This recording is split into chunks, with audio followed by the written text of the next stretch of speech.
আজই কোচবিহার সফরে মুখ্যমন্ত্রী মমতা বন্দ্যোপাধ্যায় আর তার আগে কলকাতা বিমানবন্দরে ভুটানের প্রধানমন্ত্রী এবং মুখ্যমন্ত্রীর মধ্যে সাক্ষাৎ হয়। সৌজন্য সাক্ষাৎ শেরিং তোবগের সঙ্গে। সোমরাজের থেকে আরো বিস্তারিত জানবো। সোমরাজ, দেখো, মুখ্যমন্ত্রী মমতা বন্দ্যোপাধ্যায় যখন কোচবিহারের সফরের উদ্দেশ্যে রওনা দেন সেই সময় ভুটানের প্রধানমন্ত্রী শেরিং তোবগের সঙ্গে সৌজন্য সাক্ষাৎ হয় মুখ্যমন্ত্রী মমতা বন্দ্যোপাধ্যায়ের। তোমাকে জানিয়ে রাখি, আজকে ভুটানের থেকে কলকাতার একটি বিমান পরিষেবার একটি রুট পরিষেবা আজ থেকে শুরু হয় এবং সেই পরিষেবারই উদ্বোধন করতে তিনি ভুটান থেকে কলকাতায় এসেছিলেন সেই বিমানে, এবং সেইখানেই মুখ্যমন্ত্রী মমতা বন্দ্যোপাধ্যায়ের সঙ্গে তার সাক্ষাৎ হয়। কলকাতা এয়ারপোর্টের লাউঞ্জে তার সঙ্গে সাক্ষাৎ হয়, সৌজন্য সাক্ষাৎ হয়। মুখ্যমন্ত্রী মমতা বন্দ্যোপাধ্যায় ভুটানের প্রধানমন্ত্রীকে কলকাতায় আমন্ত্রণ জানান এবং তিনি বলেন যে ভুটানের সঙ্গে দীর্ঘদিন এ রাজ্যের একটা সম্পর্ক রয়েছে, অর্থনৈতিক সম্পর্কের পাশাপাশি বাণিজ্যিক সম্পর্ক রয়েছে। বিভিন্ন সময় বাণিজ্যিক আদান প্রদানে ভুটানের সহযোগিতা থাকে এ রাজ্যে, এবং তার জন্য মুখ্যমন্ত্রী মমতা বন্দ্যোপাধ্যায় ভুটানের প্রধানমন্ত্রীকে শুভেচ্ছা জানান এবং এ রাজ্যে আসার জন্য আমন্ত্রণ জানান ভুটানের প্রধানমন্ত্রীকে।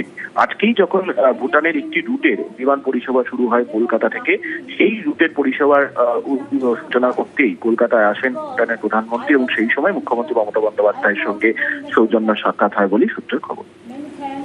ধন্যবাদ সোমরাজ।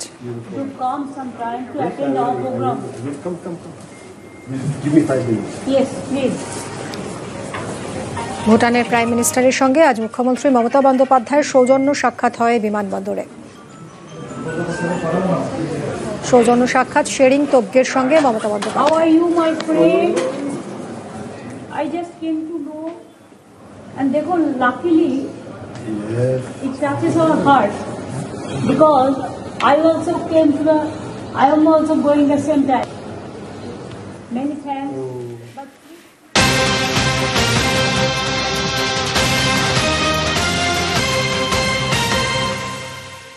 শান্তিপুরে আক্রান্ত সিপিআইএম কর্মীরা। সিপিআইএম এর প্রচার গাড়ি ভাঙচুরের অভিযোগ, দুষ্কৃতীদের বিরুদ্ধে হামলার অভিযোগ। নদিয়ার শান্তিপুর থানায় লিখিত অভিযোগ দায়ের। আরো জানবো, রঞ্জিত রয়েছে সঙ্গে। রঞ্জিত, কি ঘটেছে, কি অভিযোগ করছে সিপিএম? দেখো, গতকাল সারাদিন বাংলা বাঁচাও যাত্রার প্রচারে বেরিয়েছিল সিপিআইএম এর নেতৃত্বরা এবং তাদের কর্মী সমর্থকরা ছিল, এবং সন্ধ্যার দিকে তারা যখন হরিপুর অঞ্চলে, শান্তিপুর থানার হরিপুর অঞ্চলে পৌঁছায়, সেই সময় তাদের যে প্রচার গাড়ি, সেই প্রচার গাড়ির সামনে 5টি টোটো করে 5 জন আসেন এবং টোটোর মধ্যে আরো কয়েকজন ছিলেন। তারপরে সেখানে হঠাৎ করেই টোটো গাড়ি থেকে নেমে তাদের যে গাড়ি, প্রচার গাড়ি, সেই গাড়ির চাবি নিয়ে নেওয়া নয়, এমনকি গাড়িতে যারা প্রতিবাদ করতে গিয়ে যারা কর্মী সমর্থক ছিলেন তাদেরকে বেদরক মারধর করা হয়। এমনকি অভিযোগের তৃণমূল আশ্রিত দুষ্কৃতীদের বিরুদ্ধে, যদিও তৃণমূল কংগ্রেসের পক্ষ থেকে অভিযোগ অস্বীকার করা হয়েছে, তো ইতিমধ্যেই শান্তিপুর থানায় লিখিত অভিযোগ দায়ের করেছে সিপিআইএম এর পক্ষ থেকে। পুলিশ তদন্ত করে দেখতে কার সাথে জড়িত, তবে তৃণমূলের পক্ষ থেকে সম্পূর্ণ অভিযোগ অস্বীকার করা হয়েছে। কেউ গ্রেফতার বা আটক হয়েছে এই ঘটনায়? তবে এই ঘটনা এখন পর্যন্ত কাউকে গ্রেফতার করা যায়নি, কারণ যে এখনো পর্যন্ত পুলিশ তদন্ত করে কাউকে গ্রেফতার করতে পারেনি। তবে সিপিএম এর পক্ষ থেকে তৃণমূলের দিকে কিন্তু অভিযোগ তোলা হচ্ছে এবং ঘটনার পরে কিন্তু এলাকা অশান্তি চলে, যদিও পরবর্তী সময় পুলিশ গিয়ে পরিস্থিতি নিয়ন্ত্রণে আনে। ধন্যবাদ রঞ্জিত। আমরা যখন বাগদিপুরের মোড়ে এলাম, হঠাৎ দেখি 5টা টোটো গাড়ি চলে এলো। দুটো টোটো গাড়িতে ধাক্কা মারলো, ড্রাইভারকে ধরে বার করে নিল, গাড়ির চাবি কেড়ে নিল, গেটটা ভেঙে দিল। দেখলাম, আমি তখন ভেতরেই ছিলাম, আমি আবার ফোনও ধরেছিলাম।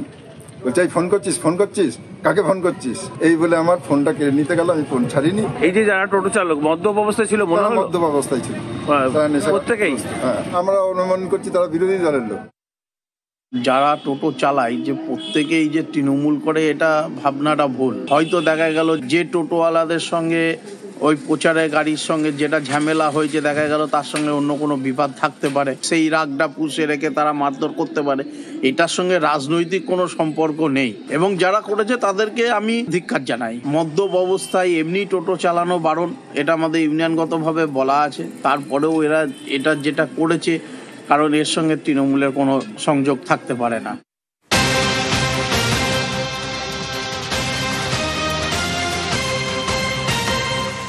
রাজ্যে আসছেন আরো 5 স্পেশাল রোল অবজারভার। এসআইআর এর কাজ খতিয়ে দেখতে রাজ্যে আসছেন এই 5 এসআরও। সুব্রত গুপ্তর পর আরো 5 জন স্পেশাল অবজারভার আসছেন রাজ্যে। কথা বলবো সোমরাজের সঙ্গে। সোমরাজ, এদের এই আরো 5 জন যারা আসছেন তাদের কাজের ক্ষেত্র কোন কোন জেলায় হবে? দেখো, জাতীয় নির্বাচন কমিশনের তরফে যে নির্দেশিকা জারি করা হয়েছে সেখানে একটা বিষয় স্পষ্ট বলা হয়েছে, এই যে 5 স্পেশাল রোল অবজারভার আসছেন তারা মূলত রাজ্যের বিভিন্ন ডিভিশনের অধীনে কাজ করবেন, অর্থাৎ 5 স্পেশাল রোল অবজারভারকে 5টি ডিভিশনের দায়িত্ব দেওয়া হয়েছে। Presidency division, Malda division, Jalpaiguri division, Bardhaman division এবং মেদিনীপুর ডিভিশন।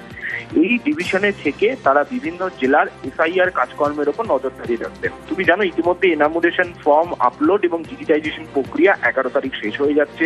15 তারিখ ড্রাফট রোল প্রকাশ করা হবে জাতীয় নির্বাচন কমিশনের তরফে। মূলত এই যে আরো 5 জন স্পেশাল রোল অবজারভারকে আনা হয়েছে, যারা কেন্দ্রীয় সরকারের বিভিন্ন দপ্তরে জয়েন্ট সেক্রেটারি পর্যায়ে কর্মরত রয়েছেন, তারা মূলত যখন ক্লেম ও অবজেকশন অর্থাৎ অভিযোগ এবং তার নিষ্পত্তির প্রক্রিয়া শুরু হবে, বিভিন্ন জায়গায় জায়গায় হিয়ারিং হবে, সেই কাজের ওপর নজরদারি রাখবেন এই স্পেশাল রোল অবজারভাররা। তোমাকে জানিয়ে রাখি, এই যে 5 জন আরো স্পেশাল রোল অবজারভার নিয়োগ করা হলো জাতীয় নির্বাচন কমিশনের তরফে, তারা কিন্তু এই 5টি ডিভিশনেই থাকবেন, থেকে গোটা কাজের ওপর নজরদারি রাখবেন। এবং সেই জন্য এই 5 জন সিনিয়র আইএস অফিসার দিল্লি যে দপ্তরগুলিতে কর্মরত রয়েছেন, সেই দপ্তরগুলিতে জানানো হয়েছে চিঠি দিয়ে যে আপাতত এ রাজ্যে থেকেই তারা কাজ পরিচালনা করবেন।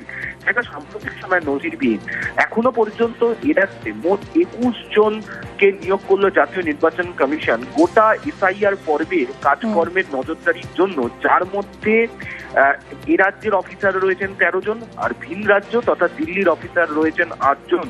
এর আগে বিহারে এসআইআর এ এরকম ভাবে জাতীয় নির্বাচন কমিশনের তরফে এত অফিসার নিয়োগ করা হয়নি বলেই মনে করছে প্রশাসনিক মহল। তুমি জানো আরো 11টি রাজ্যে এসআইআর চলছে, সেই রাজ্যগুলিতেও এত সংখ্যক অবজারভার নিয়োগ করা হয়নি। এ রাজ্যেই এখনো পর্যন্ত প্রায় 21 জন অবজারভার নিয়োগ করা হলো, যেখানে আজকে আরো 5 জন অবজারভারকে দায়িত্ব দেওয়া হলো। এবং যেটা সবচেয়ে গুরুত্বপূর্ণ, ডিভিশন ভিত্তিক সংশ্লিষ্ট অফিসারদের দায়িত্ব বন্টন করে দেওয়া হলো যে তারা এই ডিভিশনে থাকবেন।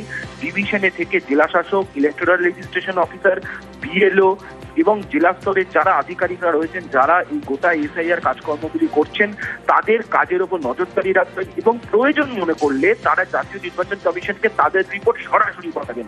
অর্থাৎ রাজ্যের মুখ্য নির্বাচনী আধিকারিকের দপ্তরে তারা রিপোর্ট পাঠাবেন না, তারা রিপোর্ট পাঠাবেন সরাসরি জাতীয় নির্বাচন কমিশনের কাছে। এবং তারা কোনোভাবে কোনো কাজের কোনো সার্টিফাই দেবেন না, অর্থাৎ কোনো কাজ কোন আধিকারিক কেমন কাজ করছেন তার কোনো বক্তব্য বা তার কোনো প্রশংসা, তিনি যদি ভালো কাজও করেন তারও কোনো প্রশংসা তিনি রাখবেন না।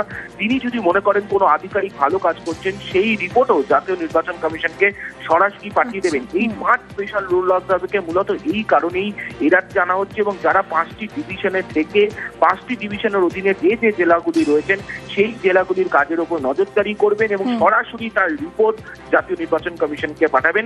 এখনো পর্যন্ত এসআইআর কাজের জন্য এ রাজ্যে মোট 21 জন অফিসারকে নিয়োগ করা হলো, যার মধ্যে 13 জন এ রাজ্যের, তার মধ্যে রয়েছেন 1 জন এ রাজ্যেরই অবসরপ্রাপ্ত অফিসার এবং বাকি 8 জন ভিন রাজ্য তথা দিল্লির অফিসার। ধন্যবাদ সৌম্য।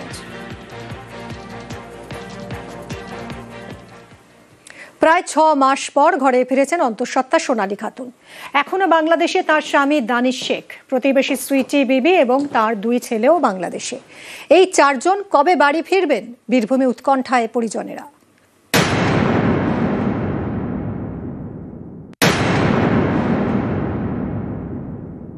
ও ফিরে এলে তো আমারও ছেলে যেমন ফিরে আসে সুইটি বিবি।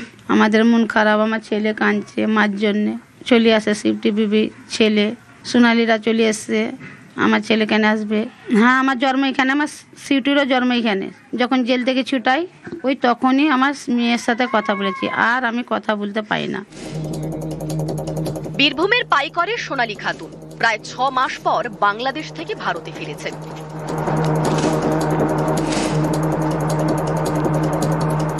শুক্রবার সন্ধে মালদা হয়ে ভারতে ঢোকেন অন্তঃসত্ত্বা সোনালী ও তার 8 বছরের ছেলে। তার স্বামী দানিশ শেখ এখনো বাংলাদেশে। এ নিয়ে উদ্বেগে সোনালীর বাবা। তার বক্তব্য, মেয়ে প্রায় 9 মাসের অন্তঃসত্ত্বা, এই সময় স্বামী কাছে না থাকলে দেখবে কে? জানার লাগে ওর পাশে তো লোক স্বামীর দরকার। স্বামী না হলে তো আমার তো ক্ষমতাও নাই দেখভাল করার। তো স্বামীটাকে কেন ছাড়লো না? স্বামীকেও ছাড়ুক, আমার এইটাও অনুরোধ। আর কিছু বলার বহুত অসুবিধা। তার 2টো বাচ্চা নিব দরকার, কে সামাল দেবে এগুলাকে? আমার তো ক্ষমতা নেই। সোনালীর প্রতিবেশী সুইটি বিবি, তার 3 ছেলে।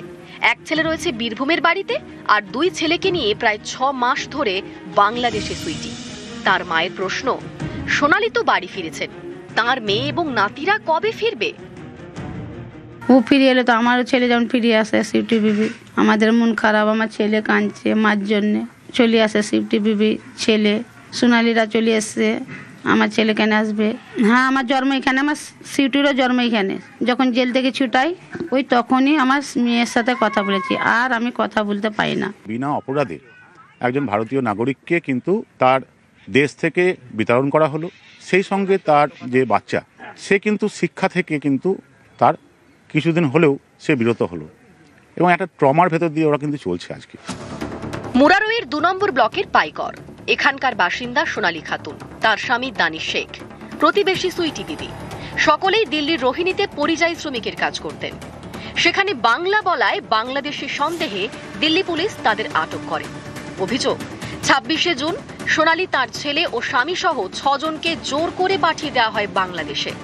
1 ডিসেম্বর বাংলাদেশের আদালত জামিন দেয় সোনালীদের। সেদিনই জেল থেকে মুক্তি পান। শেষমেশ শুক্রবার সন্ধে নাবালক ছেলেকে নিয়ে দেশে ফেরেন সোনালী। সোনালীর স্বামী দানিশ, প্রতিবেশী সুইটি এবং তার নাবালক 2 ছেলে এখনো বাংলাদেশে। বীরভূম থেকে অক্ষয় ধীবর, নিউজ 18 বাংলা।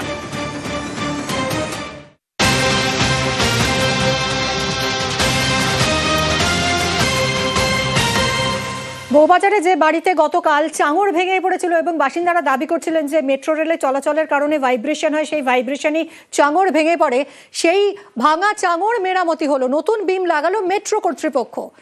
কথা বলবো, সঙ্গে রয়েছে সুদীপ্ত। সুদীপ্ত, আজই চাঙড় মেরামতি হলো, কি বলছে মেট্রো কর্তৃপক্ষ আর কি বা বলছেন বাড়ির বাসিন্দারা? দেখো, যে চাঙড় ভেঙে পড়েছিল মদন গাঙ্গুলি স্ট্রিট এবং সেই মদন দত্ত লেনের যে বাড়ি, সেই বাড়ির যে চাঙড় গতকাল ঠিক বেলা 1টা নাগাদ ভেঙে পড়ে, সেই চাঙড় কিন্তু গতকাল রাত্রেবেলাতেই মেরামতের কাজ হয়েছিল। আজকে যেটা ছিল হচ্ছে কলকাতা মেট্রো রেল কর্পোরেশন লিমিটেডের পক্ষ থেকে তার কর্তৃপক্ষ এবং ইঞ্জিনিয়ার টিম তারা আসবেন এবং আসার পর তারা পর্যবেক্ষণ করবেন। ঠিক বেলা 12টা নাগাদ তারা এলেন এবং তারা পর্যবেক্ষণ করলেন এবং যে যে জায়গাগুলিতে ফাটল রয়েছে গোটা বাড়ি জুড়ে সেই সমস্ত ফাটলগুলি দেখলেন। তবে নেমে আসার পর তারা যেমনটা সংবাদ মাধ্যমের মুখোমুখি হয়ে যেমনটা বললেন যে এই বাড়িটি অনেক পুরনো বাড়ি, এখানে রক্ষণাবেক্ষণ নেই, সেই কারণে এই চাঙড় ভেঙে পড়েছে। এই যে মেট্রো রেল চলছে, মেট্রো রেল চলার কারণে কোনো কম্পন এখানে হয় না, কাজেই এই যে চাঙড় ভেঙে পড়া তার সঙ্গে মেট্রো রেলের চলার কোনো রকম কোনো সম্পর্ক নেই। তবে তা মানতে নারাজ বাসিন্দারা, তারা বলছেন যে মেট্রো রেলের কারণেই এই চাঙড় ভেঙে পড়েছে। এবং উল্লেখযোগ্য হচ্ছে মেট্রো রেল কর্তৃপক্ষ একটি মিটিং করেছিল, সেখানে বলা হয়েছিল যে যখন থেকে মেট্রো রেল চলতে 3 বছর। ধন্যবাদ সুদীপ্ত, ধন্যবাদ।